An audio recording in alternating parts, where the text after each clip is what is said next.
গাজলের একটি gas factory সংলগ্ন এলাকায় একটি বাড়ির মধ্য থেকে সাপ উদ্ধার করা হলো। এখন ওই বাড়ি সম্পূর্ণ বিপদমুক্ত এবং সাপকে নিয়ে বন দপ্তরের হাতে তুলে দেওয়া এবং জঙ্গলে ছেড়ে দেওয়ার পরিকল্পনা রয়েছে বলে জানা গিয়েছে। ওই সংগঠন খবর পায় ওই বাড়িতে সাপ ঢুকে গিয়েছে। তারপরেই দ্রুত এলাকায় যান, নিজেদের উদ্যোগে সাপকে উদ্ধার করা হয়। ওই বাড়ির মালিক সংগঠনকে সাধুবাদ জানিয়েছেন। সংগঠনের বার্তা, সাপ দেখলে ভয় পাবেন না, আগে চিনতে হবে ওই সাপ।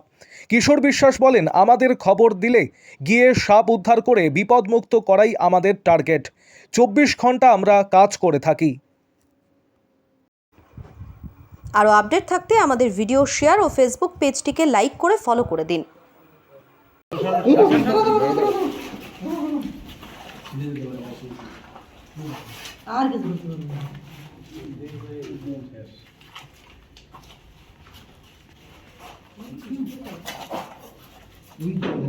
এই আওয়াজটা যে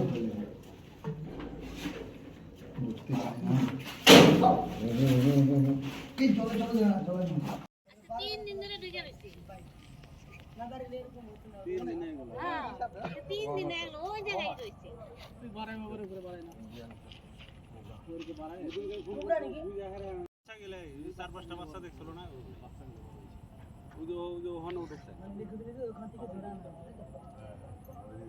আমি বাড়িতে ঘুমিয়েছিলাম, তখন হঠাৎ করে একটা ফোন আসে।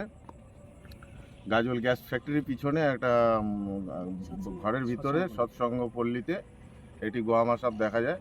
তো আমি তৎক্ষণাৎ ওনাকে বলি যে ঠিক আছে, আমরা গাজল রেপটোলিক্স থেকে কাজ করি, আমাদের 5 মিনিট টাইম দিন, আমরা পৌঁছে যাচ্ছি। যথারীতি সময়ে এসে দেখি হ্যাঁ, ঘরের ভিতরেই আছে। এই দাদার বাড়ি।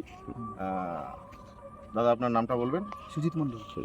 তার বাড়িতে এসে দেখি হ্যাঁ, ঘরের ভিতরেই গোয়ামা সাপটি আছে। আমরা সম্পূর্ণরূপে সুস্থ রূপে ওকে রেস্কিউ করে নিয়ে আমাদের যে প্রসেসিং আছে আমরা ফরেস্ট ডিপার্টমেন্টের হাতে দেবো। ফরেস্ট ডিপার্টমেন্ট তাদেরকে রিলিজ করবেন। আমার নাম কিক্স, হিউম্যান ওয়েলফেয়ার সোসাইটি থেকে কাজ করি জনস্বার্থে। সাপ দেখলেই আতঙ্কিত হওয়া যাবে না। প্রথম কথা, সাপকে চিনতে হবে যে কোন সাপটি বিষ আছে, কোনটির বিষ নেই। সাপ দেখলেই আমাদের ভয় পেলে চলবে না।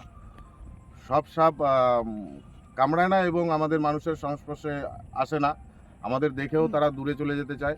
এখন বর্ষার টাইম, সাপ যেহেতু মাংসাশী প্রাণী, যার কারণে এখন মাঠে ঘাটে ইঁদুরের গর্তগুলোতে জল ঢুকে যাওয়াতে ইঁদুরগুলো চলে গেছে, যার জন্য সাপ এখন ঘরমুখী হচ্ছে।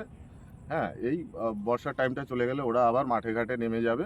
আপনাদের ভয় পাওয়ার কিছু নেই। যদি আপনাদের বাড়িতে ঘরে কোনো সময় সাপ ঢোকে, গাজল রেপটোলিক্সের সঙ্গে যোগাযোগ করুন।